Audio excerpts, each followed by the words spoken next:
Na mtazamaji wa Channel 10, hujambo na karibu katika taarifa ya habari mchana wa leo. Msomaji wako ni mimi Salma Shabani. Tunaanza na habari za kitaifa. Rais wa Jamhuri ya Msumbiji Mheshimiwa Daniel Chapo anaendelea na ziara ya kiserikali ya siku 3 hapa nchini iliyoanza jana, ambapo leo amepata mapokezi rasmi Ikulu jijini Dar es Salaam, ambapo amepigiwa mizinga 21 na kukagua gwaride la heshima. Rais Chapo, ambaye hii ni ziara yake ya kwanza akiwa rais wa Msumbiji baada ya kuapishwa kuwa rais ya Januari 15, 2025, amefanya mazungumzo na mwenyeji wake Rais wa Jamhuri ya Muungano wa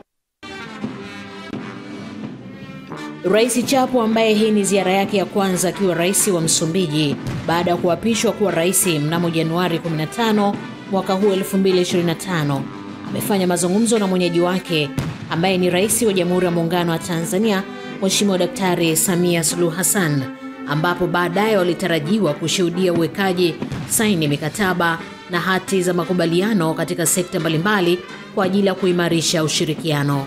Ziara ya Rais Chapo hapa nchini inatarajiwa kuwa itazidi kudumisha udugu wa miaka mingi uliopo kati ya mataifa haya mawili. Wakati wa ziara hiyo, Rais Chapo atapata fursa ya kutembelea sehemu mbalimbali ikiwemo Hospitali ya Taifa Muhimbili, Kituo cha Urithi wa Ukombozi wa Afrika pamoja na mradi wa reli ya kisasa SGR ili kujifunza na kuangalia fursa za ushirikiano. Pia Rais Chapo atapata fursa ya kutembelea Zanzibar, ambapo atafanya mazungumzo na mwenyeji wake Rais Hussein Ali Mwinyi na kutembelea miradi mbalimbali ikiwemo mamlaka ya kusimamia uvuvi wa bahari kuu na soko la samaki la Malindi. Rais Chapo atahitimisha ziara yake nchini tarehe 9 Mei 2025. Kisa Mwepiana, Channel 10. Asante sana Kisa Mwepiana. Sakata la kubakwa na kuuawa kwa mtoto aliyekuwa akisoma darasa la 6 shule ya msingi Ayatsea iliyopo kijiji cha Gedamara katika kata ya Galapo ilani Babati mkoani Manyara limechukua sura mpya kufuatia baadhi ya wazazi kuzuia watoto wao kwenda shule kwa hofu ya kukutana na matukio ya namna hiyo kutokana na umbali kutoka shule kwenye makazi yao. Tupate taarifa zaidi na Elia Kimani. Sisi kama kina mama tunahuzunika, tunawaza 11 tuamke asubuhi tusindikize watoto wetu. Je, tunapomsindikiza huyo mtoto na mimi mama siwezi kubakwa? Kilio hiki cha wanawake hawa ni ishara mbaya ya wasiwasi na hofu iliyotanda miongoni mwao juu ya watoto wao kufanyiwa matukio ya kinyama na hata wao wenyewe. Matukio ya namna hii hususan wilaya Babati yameanza kukita mizizi, huku serikali ikiumiza kichwa hatua ipi inaweza kumaliza matukio hayo. Kwa kumbukumbu za mwezi uliopita, kijana mmoja aliuawa na wananchi ndani ya kata ya Galapo baada ya kumuua mama yake mzazi, tukio linalodaiwa kusababishwa na ulevi uliokithiri kwa kijana huyo kabla ya kuuawa na wananchi wenye hasira kali. Ndani ya mwezi huo pia mtu mmoja mfanyabiashara mazao kwenye eneo la Gendi aliuawa. Tukio lenda sambamba na mauaji mengine ya kijana mmoja wa bodaboda aliyeuawa eneo la Babati mjini mtaani Gamsi. Taasisi mbalimbali zinajitokeza kulaani vikali matukio hayo, lakini mara hii lawama zikirushwa zaidi kwa jamii kutokana na tabia ya kumaliza matukio hayo kimila na baadaye kuigeukia serikali. Swala la kwamba hili ni tukio la tatu, ini la 4, kwa sababu kuna matukio matatu yametokea. Hayo matukio matatu sisi hatuyajui na were not reported to us. Tunasikia tu kwamba kuna matukio matatu yalifanyika lakini hayakuripotiwa kwetu, na ni bahati tu kwamba baada ya tukio hili ndio tunaambiwa kwamba kuna matukio mengine matatu. Sasa kama tunasikia jambo lilikuwa limetokea, ile ni mara ya 4, ndio wanaanza kujulisha sasa vyombo vya ulinzi na usalama. Sasa wanaanza kulaumu tena serikali. Kwa hiyo jamii kama jamii sasa iamke, waache mila zile za kuficha hayo matukio. Inavyoonyesha watu wa Gedamara yale matukio huko nyuma yako mengine waliyafumbia macho. Ni afadhali wao wanatoa kwa wakati, taarifa zifike kwa wakati, wasipende kusuluhisha mambo vijijini. Kutoka wilaya Babati mkoani Manyara, mimi ni Elia Kimani, Channel 10. Zaidi ya ekari 400 za mazao ya nafaka ikiwemo mpunga, mahindi, mtama na uwele wilayani Kishapu mkoani Shinyanga zimeshambuliwa na ndege waharibifu aina ya kwelea na kusababisha wakulima wa mazao hayo hasara ya zaidi ya tani 150 zilizopangwa kuvunwa katika msimu huu wa kilimo. Taarifa zaidi na John Mponeja kutoka mkoani Shinyanga. Kwa mujibu wa baadhi ya wakulima na wataalamu wa kilimo wilayani Kishapu, kutokana na hali hiyo ya uvamizi wa ndege aina ya kwelea kushambulia mazao mashambani, wameiomba serikali kuchukua hatua za dharura katika kukabiliana na janga hilo. Mlipuko wa ndege hao waharibifu wa kwelea katika wilaya yetu ya Kishapu umepelekea kuharibu mavuno ya wakulima takribani tani 150 zilizokuwa zinatarajiwa zivunwe na wakulima wa mazao ya nafaka.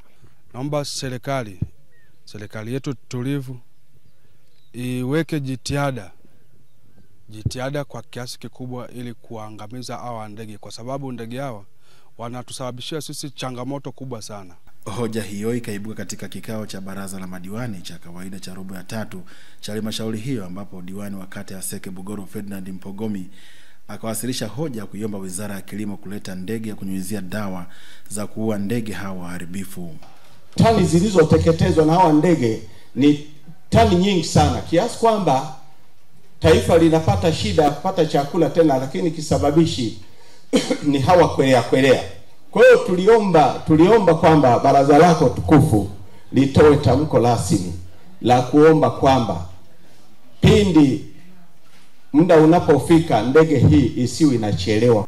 Mwenyekiti wa halmashauri ya wilaya Kishapu William Ujejimia akahoji baraza hilo kuridhia hoja hiyo, huku mkurugenzi mtendaji wa halmashauri hiyo Emmanuel Johnson akitoa ufafanuzi. Kwa hiyo nilitaka niulize tu baraza hili, je, mnaunga mkono hoja hii?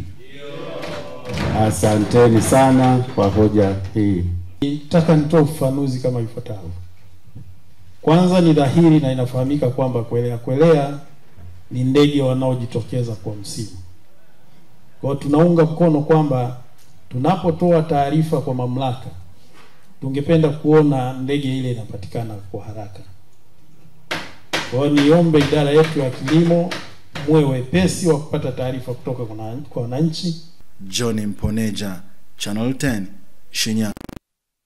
Kiongozi mkuu mstaafu wa chama cha ACT Wazalendo na mwanachama wa chama hicho Zitto Kabwe amechukua fomu ya kuomba ridhaa ya kuteuliwa na chama chake kupeperusha bendera ya chama hicho kwa nafasi ya ubunge jimbo la Kigoma mjini katika uchaguzi mkuu wa mwaka 2025.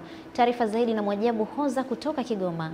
Safari ya Zitto kuchukua fomu imeanza Mei 4, 2025 katika ofisi kuu ya ACT Wazalendo zilizoko kata ya Kasimbu Ujiji katika manispaa ya Kigoma Ujiji mkoani Kigoma, ambako amekabidhiwa fomu na baada ya kukamilisha taratibu zote. Akizungumza na wanachama mara baada ya kuchukua fomu, Zitto Kabwe anaeleza sababu zilizomsukuma kuomba ridhaa ya chama chake kugombea nafasi ya ubunge. Nimechukua fomu leo ili kuomba kuwawakilisha tukakamilishe safari ambayo tulianza mwaka 2015. Tunataka kuianza upya safari ile. Ningeweza kusema kwamba imetosha, kwa sababu nilishaongoza jimbo la Kigoma Kaskazini kwa dadangu Kiza miaka 10, nimeshaongoza miaka 5. Ningeweza kusema inatosha, lakini namna ambavyo mji wetu unadidimia, nikasema hapana, ni lazima turudi tuchukue jimbo hili na tuichukue tena manispaa yetu. Zitto anasisitiza kususia uchaguzi sio moja ya sababu ya kukabiliana na changamoto za uchaguzi na kwamba amejiandaa kuhakikisha anakabiliana na changamoto hizo. Kususa sio jawabu. Ukisusa watabeba, hawatasikia kitu.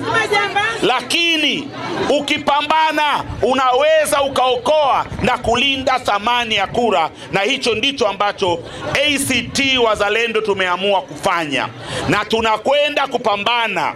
Tunashiriki uchaguzi huu tukipambana. Tunajua changamoto zilizopo, tunakwenda kukabiliana nazo.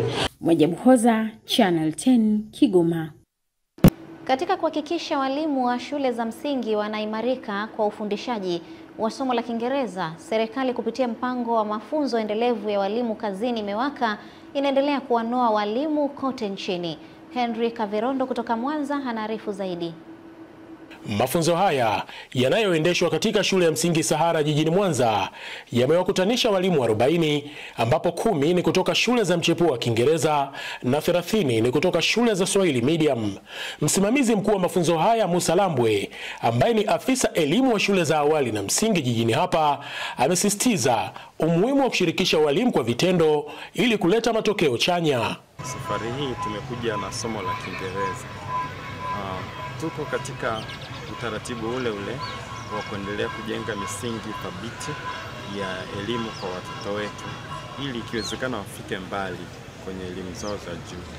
Leo tumeamua kuingia kwenye somo la Kiingereza kwa sababu ukitazama maarifa yote duniani, maarifa yote pamoja na ujuzi vimeandikwa na kuwekwa kwenye vitabu na vifaa vya kielektroniki ambavyo vimeandikwa kwa maandishi ya Kiingereza. Martin Nkwabi ni afisa elimu mkoa wa Mwanza. Shapata maarifa ya kutosha wakawafundishe walimu wenzao. Kuna haja ya kuwaambia wakuu wa shule pamoja na maafisa elimu kata wahakikishe walimu ambao hawako hapa, ambao tunatarajia kwamba watakwenda kufundishwa na hao waliofundishwa leo, wahudhurie yale masomo chini ya programu ya MEWAKA. Hii ni kundi ambalo tunajengea uwezo kwenye mambo ambayo najua wanayafanya katika kila siku. Mambo mengi tumeyaona kwamba wanavifanya vitu hawajui tu majina yao. Kuna vitu wanavifanya lakini wanavifanya kwa bahati mbaya. Sasa tunataka wavifanye kwa makusudi. Tunapata hizi mbinu za kufundisha itatusaidia sasa sisi tunapowafundisha wale watoto waweze kuelewa kile wanachojifunza. Nashukuru sana hata wawezeshaji waliotoka huko Tanzania kuja kutuwezesha sisi hapa. Ni mengi tumejifunza na tutayafikisha vizuri kwa sasa. Mafunzo haya yanatarajiwa kuhitimishwa baada ya siku 4, yakiacha walimu wakiwa na nyenzo mpya na ari mpya ya kuboresha ujifunzaji wa somo la Kiingereza shuleni. Henry Kavirondo, Channel 10. Halmashauri ya wilaya Nzega imetoa mikopo ya zaidi ya shilingi milioni 171 kwa vikundi 16 vya wajasiriamali, ikiwa ni 10% ya mapato yake ya ndani, huku wajasiriamali hao wakitakiwa kurejesha mikopo hiyo kwa wakati, na watakaoshindwa kufanya hivyo sheria kali zitachukuliwa dhidi yao. Mwanahabari wetu Pendo Salwa na taarifa zaidi. Akikabidhi mikopo hiyo kwa vikundi 11 vya wanawake na vikundi 5 vya vijana, mkuu wa wilaya Nzega na Itapoa Kitukai amesisitiza mikopo hiyo sio ruzuku, hivyo inapaswa kurejesha kwa wakati ili wajasiriamali wengine nao waweze kukopeshwa, huku akitoa maagizo kwa mkurugenzi wa halmashauri ya wilaya Nzega kuwachukulia hatua kali ambao hawatarejesha mikopo kwa mujibu wa sheria. Serikali ina kazi na pesa yake. Kwa hiyo ili watu wengine wote wapate pesa ni lazima tufanye marejesho. Na nikuelekeze mkurugenzi, kwa yeyote uliyempa kifaa, uliyempa chochote, ikafika miezi 6 hajakuletea hata shilingi 100 na unaona kabisa mwaka unaisha hatujapata nini, hakikisha unatumia nafasi yako kama uliyempa kumpeleka kwenye vyombo vya sheria. Mshtaki kabisa akupe kitu chako kipya vile vile. Hata hivyo, halmashauri ya wilaya Nzega tayari imeweka mikakati madhubuti ili kuhakikisha mikopo hiyo inarejeshwa kwa wakati, kama anavyobainisha afisa maendeleo ya jamii wa halmashauri hiyo.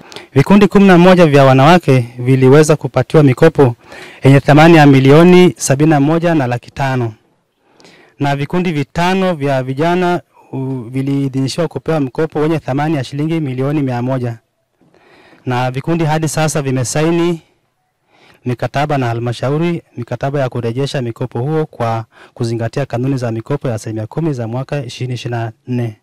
Kupitia mfumo huo unaoitwa Uwezesha Poto, kila kikundi daiwa kimepewa mpango wa marejesho, yani control number, kwa ajili ya kufanya marejesho. Mikopo hii haijaja hivi, imetokana na juhudi na maamuzi ya waheshimiwa madiwani kushirikiana na mkurugenzi mtendaji ambaye anasimamia shughuli nzima ukusanyaji wa mapato. Hatimaye mapato sasa yanaweza kaenda kunufaisha wananchi kama tulivyoshuhudia hii leo. Nimefarijika kiasi kikubwa sana baada ya kupata mkopo wa 10%, kwa sababu niliomba cheleani nimepewa.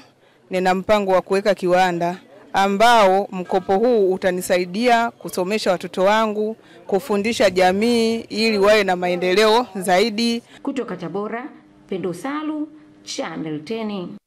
Sasa mtazamaji, ni katika habari za kimataifa ambapo tunaarifiwa kwamba makardinali wa kanisa Katoliki wamerudi tena kwenye kanisa la Sistine leo Alhamisi kuendelea na mchakato wa kumchagua papa mpya baada ya kura ya kwanza kushindikana jana na kusababisha moshi mweusi kutoka kwenye bomba la paa la kanisa hilo.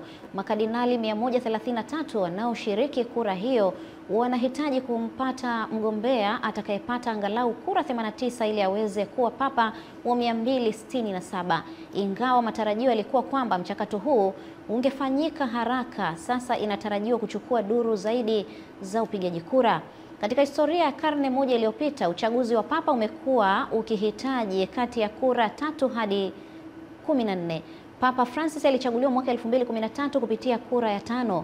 Mchakato huu wa kidini unaendelea katika utulivu mkubwa huku dunia ikisubiri moshi mweupe, ishara ya kupatikana kwa kiongozi mpya wa kanisa Katoliki duniani. Sasa ni habari za michezo mtazamaji, tuungane na mwanamichezo wetu akitupitisha katika habari za kimichezo kimataifa. Ligi ya mabingwa barani Ulaya iliendelea jana kwa mchezo wa mkondo wa pili wa nusu fainali uliowakutanisha Paris Saint-Germain PSG na Arsenal katika uwanja wa Parc des Princes jijini Paris, Ufaransa. Katika mchezo wa marudiano, PSG walipata ushindi wa mabao 2-1 dhidi ya Arsenal. Fabian Ruiz alifungua ukurasa wa mabao kwa shuti kali dakika 27. Ashraf Hakimi akaongeza bao la pili kwa PSG dakika ya 72, akitumia vyema makosa wa kiungo wa Arsenal Thomas Partey. Arsenal walipata bao la kufutia machozi dakika 76 kupitia kwa Bukayo Saka, lakini lilishindwa kubadili matokeo. Paris Saint-Germain PSG wamefanikiwa kufuzu kwa fainali ya ligi ya mabingwa Ulaya baada ya kuiondosha Arsenal kwa jumla ya mabao 3-1 katika hatua ya nusu fainali iliyokamilika jana usiku. PSG wanatinga fainali ya ligi ya mabingwa kwa mara ya pili katika historia ya klabu yao, mara ya kwanza ikiwa ni 2020 walipopoteza mbele ya Bayern Munich kwenye fainali iliyopigwa Lisbon, Ureno. PSG sasa watakutana na Inter Milan katika fainali ya ligi ya mabingwa Ulaya itakayofanyika jijini Munich tarehe 31 Mei. Ligi ya Europa na Europa Conference itaendelea leo kwa michezo ya mkondo wa pili ya nusu fainali, ambapo kwenye ligi ya Europa Manchester United watakuwa nyumbani Old Trafford kuwakaribisha Athletic Club Bilbao wakiwa na faida ya ushindi wa mabao 3-0 kwenye mchezo wao mkondo wa kwanza. Bodo Glimt wataumana na Tottenham Hotspur katika uwanja wa Aspire Stadion nchini Norway. Kwenye ligi ya Europa Conference, Chelsea watawakaribisha FC Jugaden wakiwa Stamford Bridge, huku Fiorentina watakuwa Stadio Artemio Franchi kuwakaribisha Real Betis. Mechi zote hizi zitapigwa majira ya saa 4 kamili usiku wa leo. Ni hayo tu katika michezo kimataifa. Mimi ni Salum Pelembo na hii ni Channel 10. Asante sana Salum Pelembo. Mtazamaji, tumefikia mwisho wa taarifa ya habari kutoka hapa Channel 10. Mimi ni Salma Shabani. Kwa niaba ya wote walioshiriki kufanikisha matangazo haya, endelea kuangalia Channel 10, kilicho bora kabisa.